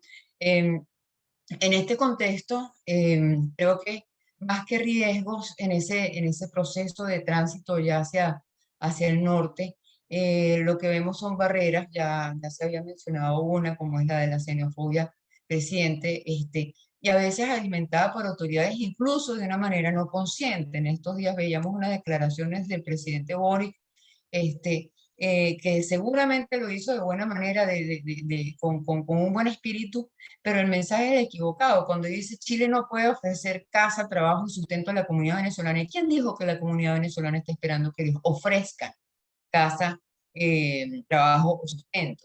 La comunidad venezolana lo que está esperando es tener los mecanismos de regularización que les permitan tener acceso a estos y a otros derechos, ¿no? Son dos cosas muy diferentes, y el mensaje de ese tipo, repito, también alimentan la xenofobia, porque los locales hacia los cuales hay una deuda social y económica de décadas empiezan a ver a la población venezolana con o sin razón como una competencia frente a esa escasez de acceso que ellos mismos tienen. Entonces, este tipo de recursos, de discursos no ayuda mucho, ¿no? Tenemos bueno, tantos obstáculos para la regularización migratoria, y de ahí esa necesidad de flexibilización como una práctica, como decíamos antes, a la que ya se refirió Lorena, y es una necesidad que parte de la base, o sea, el tema de la flexibilización tiene que partir de la base de otro tema que nosotros hemos insistido y seguiremos insistiendo siempre, y es que los venezolanos no son migrantes. Son personas con necesidad de protección internacional, y por lo tanto no se les pueden pedir los mismos requisitos que se les pide a un migrante ordinario. Salimos sin documentos no porque no queremos, sino porque no podemos sacarlos, ¿no? Entonces, estos son retos importantes en materia de barreras que se están presentando. Y otro tema que se toca en el estudio, pero yo quisiera tocarlo de una manera complementaria, no solamente el tema de la ubicación remota de muchas personas que a lo mejor les cuesta ya trabajo llegar hasta un centro urbano para regularizar sus documentos, sino que hay que tener en cuenta también que los venezolanos tenemos 2 décadas ya de pérdida de cultura ciudadana e institucional. Y eso hace que mucha gente haya asumido la informalidad como manera de vida. Y esa informalidad se traslada con el migrante en su maleta. No se ve a un funcionario de una institución pública porque se desconfía de él, porque se tiene miedo de él y porque se tiene temor a una respuesta punitiva como puede ser la deportación. Entonces, estamos frente a también un reto importante en lo que tiene que ver con la cultura ciudadana, la necesidad de hacer un esfuerzo de acercamiento amistoso, por llamarlo de alguna manera, hacia esta población por parte de las autoridades de los países. Entonces, bueno, todo esto está produciendo, podríamos decir que un efecto llamada, aunque sin bases reales, pero percibido. Circulan audios de personas que han podido ingresar a Estados Unidos, y que están en proceso de regularización por la vía del asilo. Yo he recibido audios de personas cubanas, de venezolanos, etcétera. Y eso obviamente genera un efecto llamada, aunque no sea necesariamente por los anuncios que hace la administración del presidente Biden, sino por otras situaciones. Y bueno, y lo estamos viendo en una caravana que en este momento va en pleno recorrido, que salió el lunes, mayoritariamente formada, en esta vez por primera vez, mayoritariamente formada por venezolanos. ¿Qué hay detrás de esto? Una expectativa de regularización, no hay otra cosa, ¿no? Entonces, creo que lo dejaría hasta allí, tratando de vincular los dos aspectos. Pues decir, una cosa es lo que ha sido esta nueva ruta que se está generando hacia el norte, y otra cosa vinculada con ella es entender por qué se ha generado esa ruta hacia el norte. Y creo que la generación de esa ruta hacia el norte tiene mucho que ver con la frustración de expectativas en los países, porque son personas que han tratado 2 y 3 veces de establecerse en otros países, por lo menos lo que yo he podido ver, y están ya acudiendo a Estados Unidos como último recurso, pero precisamente por limitaciones encontradas en materia de regularización en los intentos previos que hicieron. Muchas gracias. Gracias a usted, Ligia, por esta intervención tan puntual y que refleja una realidad que salta a la vista para todos los que estamos involucrados en estos procesos. Bueno, nosotros con estas disertaciones de estas tres expertas, pues que manejaron muy bien los lineamientos dentro del informe de hallazgo, es importante destacar que sobre todo esto se hace una construcción de mensaje. Y ese es el mensaje que debemos como que pulir, debemos como trascender para que llegue a nuestra gente, porque sí es una realidad que palpante y que esperemos que en otros informes también se plantee, es que el desconocimiento lleva mucho a todo este tipo de situaciones que, por ejemplo, está narrando recientemente Ligia. Y en el caso, por ejemplo, me llamó mucho la atención aspectos como los que indicaba Sara, sobre el manejo oportuno que tuvo la aplicación de algunos procesos de regularización en contexto de pandemia, citando el caso, por ejemplo, de República Dominicana, que nadie esperaba un proceso de regularización más allá de toda la emergencia que había, y sin embargo se hizo el anuncio y fue oportuno para la población venezolana que ya estaba viviendo un fuerte riesgo, sobre todo de vulnerabilidad por el tema de la pérdida de ingresos. Y el largo plazo que sin duda, bueno, fortalece la estabilidad de los refugiados inmigrantes de Venezuela. Sin duda alguna, las personas que salen de Venezuela buscan esa estabilidad. Y cuando llegan a su destino y se encuentran con procesos que van muy lejos de lograr ese objetivo principal, que es la estabilidad, allí es donde empiezan a tomar decisiones y evaluar cambios de ruta, como lo que acaba de mencionar Ligia. Y bueno, hacer todo, y creo que es importante para cerrar esta parte, hacer todo para reforzar y fortalecer estos procesos de regularización que existen en este momento, replicarlos en el futuro para que para que se eviten estos cambios de decisiones que a veces los flujos migratorios de refugiados y migrantes venezolanos hacen en vista de que el proceso no les satisface en lo absoluto, no encuentran las soluciones de medios de vida que estaban buscando y por lo tanto deciden enrumbarse a otro destino para ver si logran eso que buscan una vez que toman la decisión de salir de su país de origen. Así que muchísimas gracias a las tres panelistas por esta discusión y este análisis tan práctico, sobre todo que se ha dado del informe, y esperemos que siga ampliándose en un futuro. Y bueno, a la plataforma R4B por invitarme a ser parte de esto, porque eso es lo que hace la comunicación para el desarrollo, tener propósito y ser parte de los procesos, un poco para acercar a la gente de todo lo que está ocurriendo y decirles que no están solos y que hay un ejercicio bastante conjunto y grande para canalizar esas respuestas que necesitan los refugiados, inmigrantes de Venezuela, que como dijo Ligia, necesitan protección porque no salimos en las mismas condiciones que salen otros migrantes de la región. Así que muchísimas gracias y bueno, no sé si le doy el pase a Lorena o a David. Creo que es a David. Es a José. Adelante, José. Ah, bien. Y muchísimas gracias. Muchísimas José, gracias. Adelante, José. Sí, muchísimas gracias, Gina. Mi nombre es José Sieber y yo soy oficial principal de protección aquí en Panamá junto al Bureau Regional del ACNUR. Pero bueno, desde el ACNUR hemos visto y tal como está reflejado en el informe, han proliferado en la región una diversidad de programas especiales de regularización, ¿no? Que se sumaron a iniciativas para el otorgamiento de facilidades, para la obtención de estatutos, de una condición legal de instancia y nuevos regímenes de protección temporal, subsidiaria o complementaria, ¿no? Estas iniciativas siguen a un rol complementario, ¿no?, al derecho humano de buscar y recibir asilo que tenemos en la región y sobre el cual trabaja de manera pues directa la Comisión Interamericana de Derechos Humanos. Así que es un honor para mí presentarles al comisionado a Joel Hernández García, quien además de ser comisionado de la Comisión Interamericana de Derechos Humanos, es también el relator sobre los derechos de las personas migrantes y los temas de movilidad humana desde la Comisión Interamericana.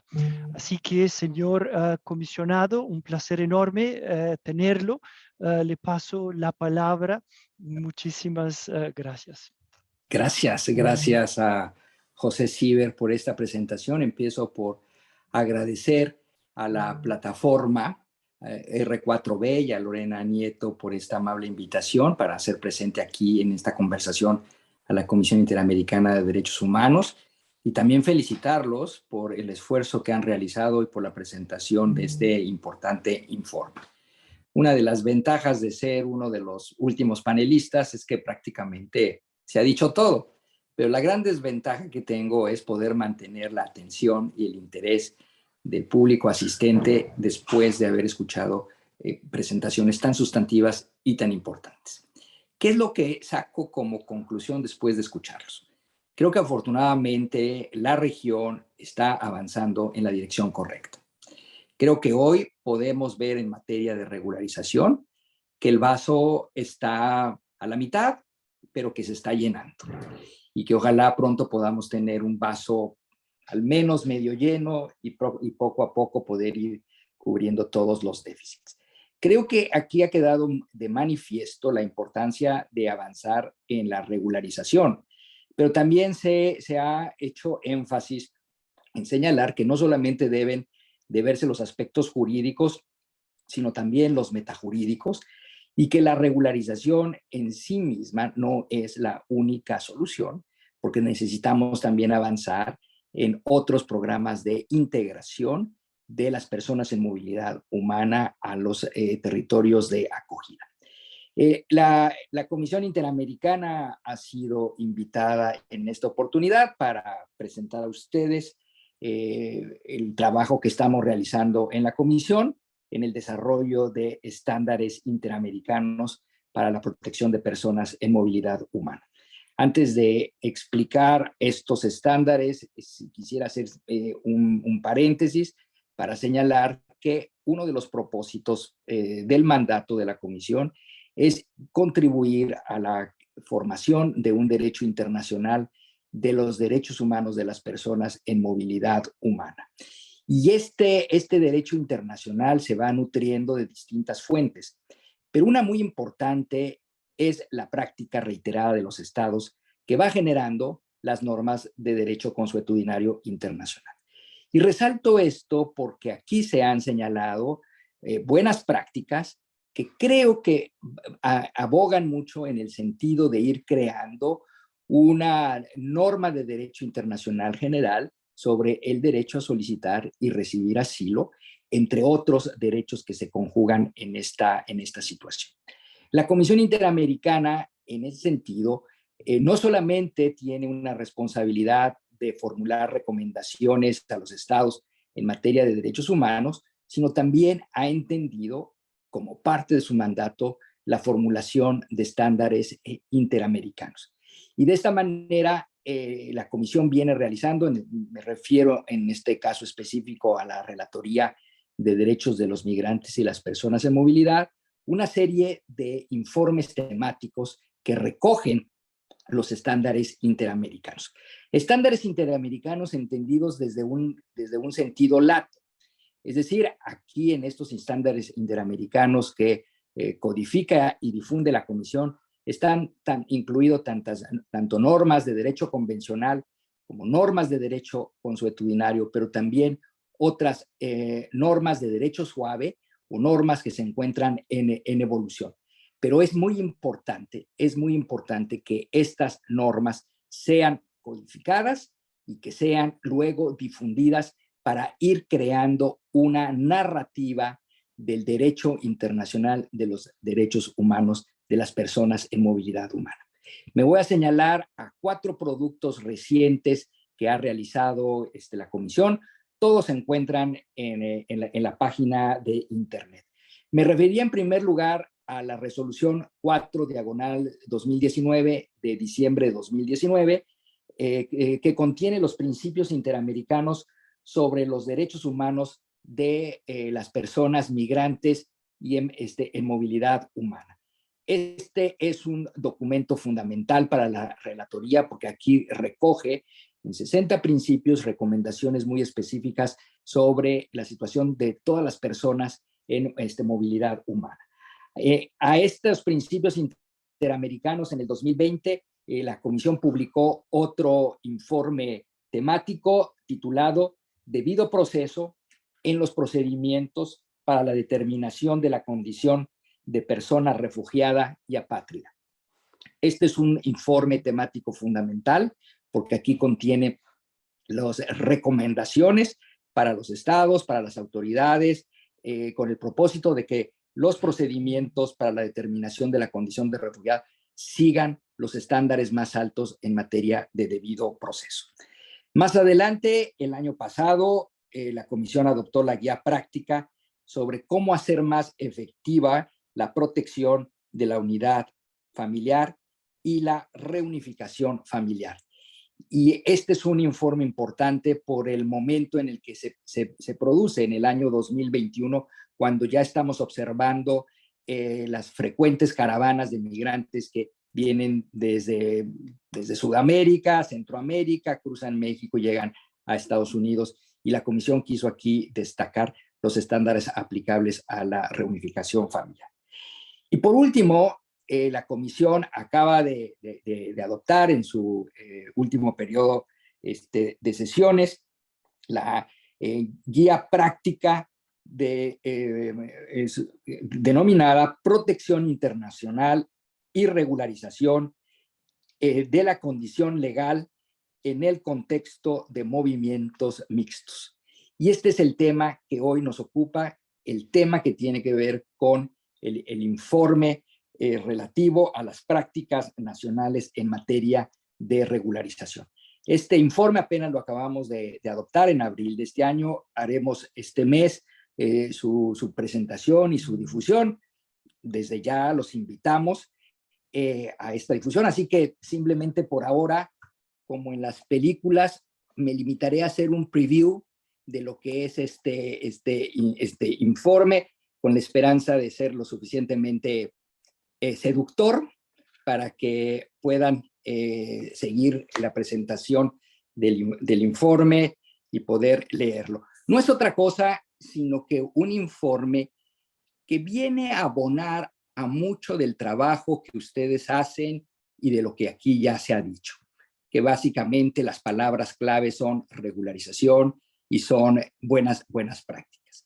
El contexto en el que este informe se realiza es el contexto que todos conocemos de la movilidad humana que hoy por hoy se presenta en nuestra región.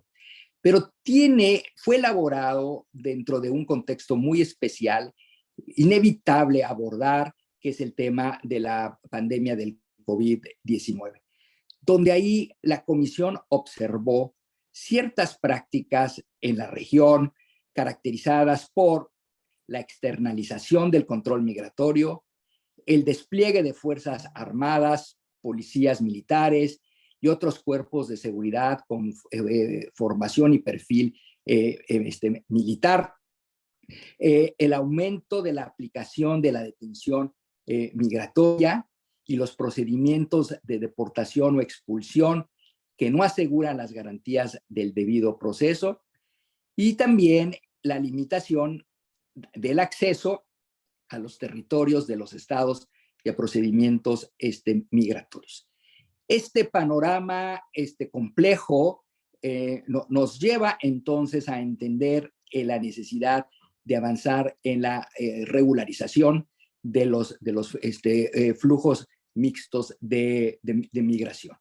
Así, este informe lo que busca es poner a la disposición de estados, de organismos internacionales, de organizaciones de la sociedad civil, en general todo el público interesado, poner a su disposición las buenas prácticas que hoy por hoy están realizando los estados para responder a las necesidades de protección de las personas que integran los movimientos mixtos en la región. Esperamos que esta guía pueda ser de utilidad a los actores concernidos en la aplicación de principios y recomendaciones. Nuestra guía se divide en 4 partes. En la primera, la CIDH presenta el contexto regional de la movilidad humana en las Américas. En la segunda sección se presenta el marco normativo de protección de los derechos humanos de las personas en movilidad humana. En tercer lugar, la Comisión desarrolla las buenas prácticas identificadas en materia de regularización de la condición legal y de los procedimientos de determinación de la condición de refugio y apatridia. Muchas de estas de las buenas prácticas que hoy se han comentado han sido recogidas en la guía. Estoy seguro que después de escucharlos, la guía se va a nutrir más de las buenas prácticas que estamos escuchando. Y finalmente, y siempre es el propósito de la Comisión, se presentan recomendaciones a los estados a partir de los estándares internacionales e interamericanos desarrollados en la materia, de conformidad con esta facultad general que tiene la Convención Interamericana de formular recomendaciones a los estados, conforme al artículo 41, inciso B, de la Convención Americana de los Derechos Humanos. Unos comentarios finales para poder entender el alcance de esta guía. En primer lugar, la guía parte de 4 principios básicos del derecho internacional de los derechos humanos de los migrantes. Primero, el principio de igualdad y no discriminación. El segundo, la no sanción por el ingreso o la permanencia irregular. El tercer principio, la prohibición de expulsión colectiva. Y cuarto, una norma de jus cogens, el principio de no devolución. A su vez, la guía destaca 4 derechos fundamentales: el derecho de buscar y recibir asilo, el derecho al debido proceso en el contexto de procedimientos de asilo y migración. Tercero, el derecho a la reunificación familiar, a la cual ya me refería. Y por último, uno muy importante, natural, obligado para evitar la apatridia, que es el derecho a la nacionalidad. A partir de ahí, la Comisión recoge buenas prácticas y en ese sentido destaca la Comisión la realización de ciertas acciones positivas que hoy se están dando en el hemisferio. Y me refiero a ellas rápidamente. Dotar de efectividad y simplificación a los procedimientos migratorios para la determinación de la condición de persona refugiada, incentivar la regularización de la condición legal, ampliar la vigencia de visados y autorizaciones de residencia, asegurar garantías de no sanción y no devolución, una muy importante que conecto con lo dicho por Ligia, la importancia de incorporar enfoques diferenciados y por último, prevenir la apatridia, pero sobre todo prevenir la apatridia infantil. Aquí lo dejo, nos reiteramos a sus órdenes, ténganos presente, queremos sumarnos a este esfuerzo que ustedes hacen a favor de las personas en movilidad humana, principalmente las personas venezolanas que hoy tanto nos necesitan. Muchas gracias.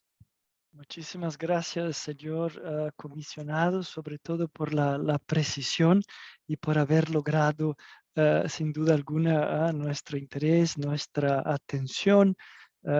Yo, antes de pasar la palabra a mis colegas, únicamente destacaría algunos, bueno, aquí tengo 4 breves puntos presentados por usted. Sin duda alguna, la importancia, ¿no? Que tienen los temas, como usted se refirió, metajurídicos en la medida que avancemos con programas especiales de regularización, poniendo énfasis en la importancia de la reintegración y que se consolida con el goce de los derechos económicos, sociales y culturales de la población que se benefician de tales programas, ¿no? Por supuesto que hago un resumen, quizás utilizando un término que a los juristas nos gusta mucho y que de alguna manera resume la explicación dada por el comisionado, que es el fenómeno o el proceso de cristalización, ¿no?, de los principios, de los estándares proclamados por organismos como la Comisión Interamericana de Derechos Humanos en derecho, en normas vinculantes de derecho, ¿no? Usted nos compartió los documentos como los principios interamericanos sobre derechos humanos de personas y movilidad humana, el documento sobre el tema del debido proceso en procedimientos de determinación de la condición de refugiado y la condición de persona apátrida, además de la guía práctica sumamente importante en el contexto del trabajo con personas venezolanas sobre el tema y la importancia de la reunificación familiar y el principio de la unidad familiar, y nos ofreció, un preestreno, ¿no?, de la guía práctica sobre protección internacional y regularización de la condición legal en el contexto de movimientos mixtos y movimientos a gran escala en nuestra región, pues concluyendo con una breve explicación sobre el alcance de la guía, ¿no?, y los puntos de partida de la guía, los 4 principios fundamentales para la protección de personas de movilidad humana: la igualdad, la no sanción por ingreso irregular, ¿no?, la prohibición de medidas de expulsión colectiva, así como el principio de derecho internacional consuetudinario de la no devolución, destacando, por supuesto, los derechos de buscar y recibir asilo, al debido proceso en el marco de tales procedimientos, el de la reunificación familiar y el de la nacionalidad.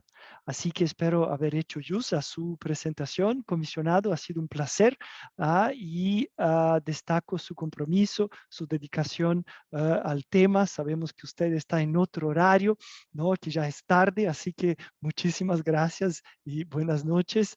Sin demoras, paso entonces la palabra a Carolina, que nos va a ofrecer algunas palabras de cierre. Cambio. Carolina, adelante. ¿Me escuchan? Bueno, muchas gracias. Ahorita para las palabras de cierre quisiera darle la palabra a Diego Chávez González, gerente senior para América Latina y el Caribe del Migration Policy Institute. Diego nos va a hablar de las transformaciones requeridas en materia de política pública y marcos legales en América Latina y el Caribe para llevar la regularización a la fase de integración y acceso a los sistemas nacionales. Así que muchas gracias, Diego, y adelante. Muchísimas gracias, Carolina, Lorena. Muchas gracias por la invitación, también por la presentación a las personas y a los participantes de la plataforma R4E. Las palabras de Simón, de Felipe. Felipe, gran amigo, siempre es un placer coincidir en estos espacios. Y por supuesto, los panelistas que han estado presentes hoy, Lucía, Ligia, Joel, también un gusto estar aquí con ustedes. Yo los saludo desde Los Ángeles el día de hoy, quizás de pronto, ya para hacer el cierre, empezar con una reflexión un poco desde lo regional. Hace un tiempo estaba hablando con algunas personas y hablábamos un poco de haciendo referencia en aquellas palabras que hizo Gabriel García Márquez en 1982 cuando recibió su premio Nobel de Literatura, y es hablar de la soledad de América Latina. Entonces, en este momento, los temas, digamos, de migración que están pasando a nivel regional también están atravesándose bajo un momento donde hay relativa soledad frente a esto mismo. Hay competencia, por así decirlo, con lo que está sucediendo en Afganistán, con lo que está sucediendo en Ucrania, con lo que está sucediendo de alguna manera en países como en Turquía, con la crisis siria. Europa tiene sus propios problemas. Estados Unidos tiene también otro gran cúmulo de temas que tiene que estar trabajando, específicamente en un año electoral como este, donde hay políticas internas locales. Y queda un poco como el tema del escenario regional y de lo que implica, digamos, para la región asumir retos de integración de población migrante. Saliéndonos un poco incluso del tema de Venezuela, específicamente una región que tiene 18 millones de migrantes, que es una población más grande que un país como el Ecuador. Entonces, la dimensión realmente, digamos, del fenómeno es muy grande.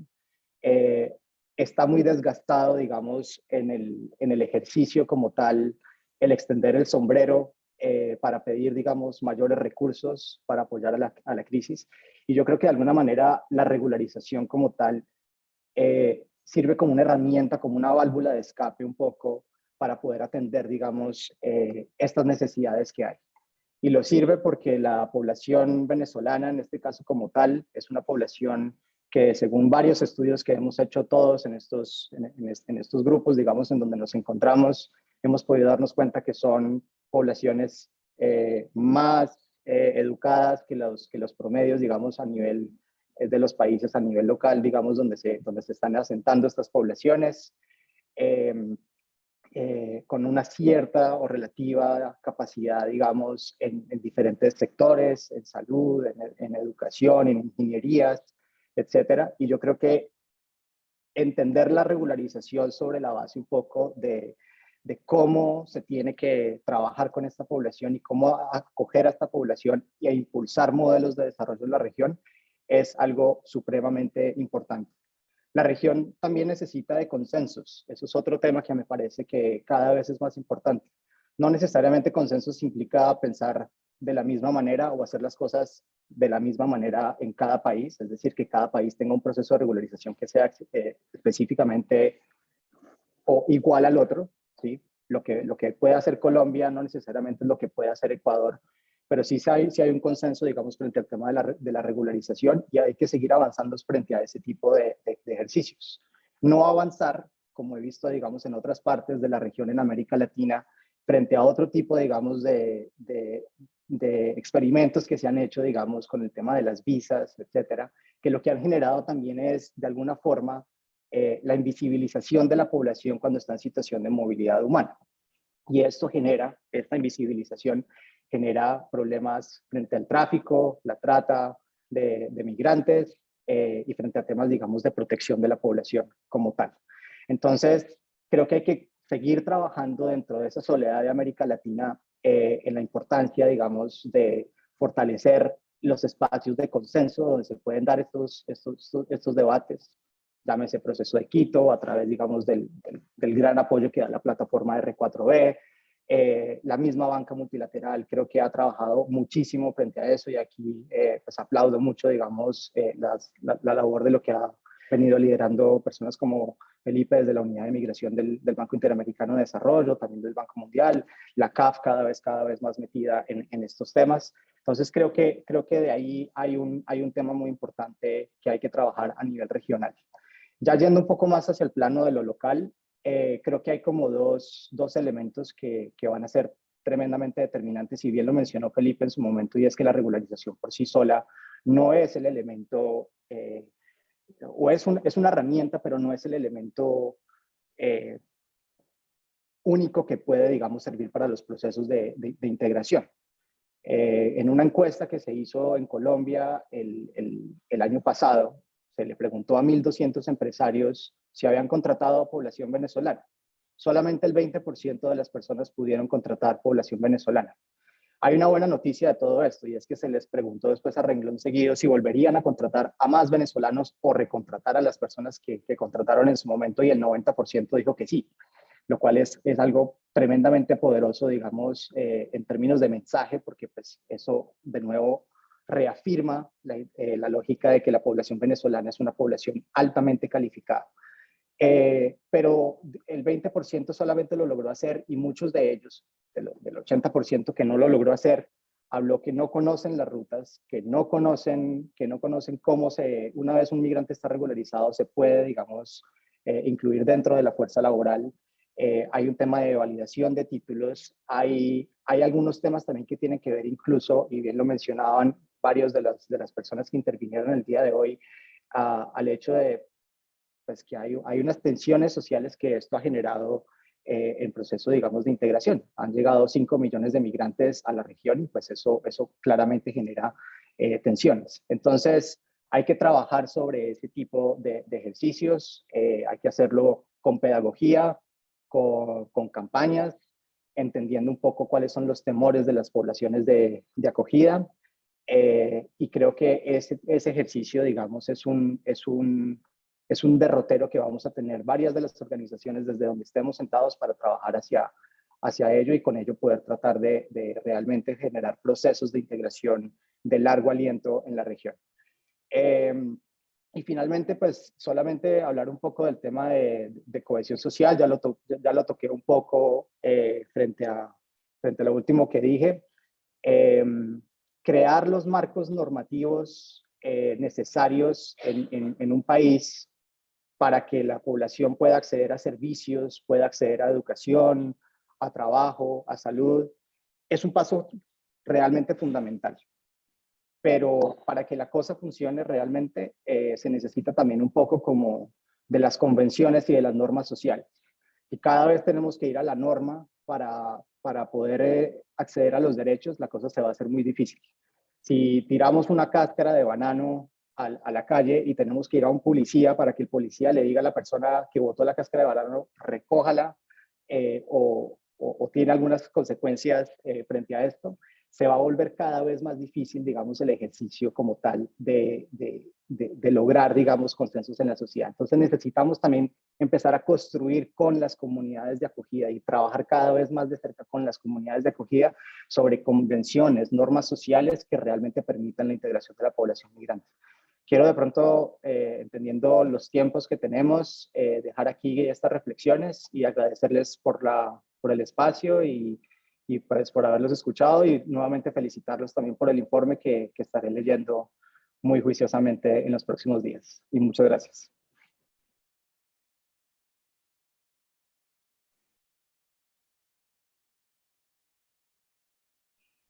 Muchísimas gracias, Diego. Y bueno, para dar el cierre a este evento de lanzamiento del informe de regularización, agradecerles a todos desde el sector regional de protección de la plataforma R4B, a las organizaciones, a las personas que han representado a estas organizaciones y que han contribuido desde la elaboración del informe hasta todo este diálogo tan pertinente que se ha tenido durante este evento. Y reiterar pues que para nosotros como sector regional de protección sigue siendo y seguirá siendo una prioridad este tema en el plan de trabajo para este año.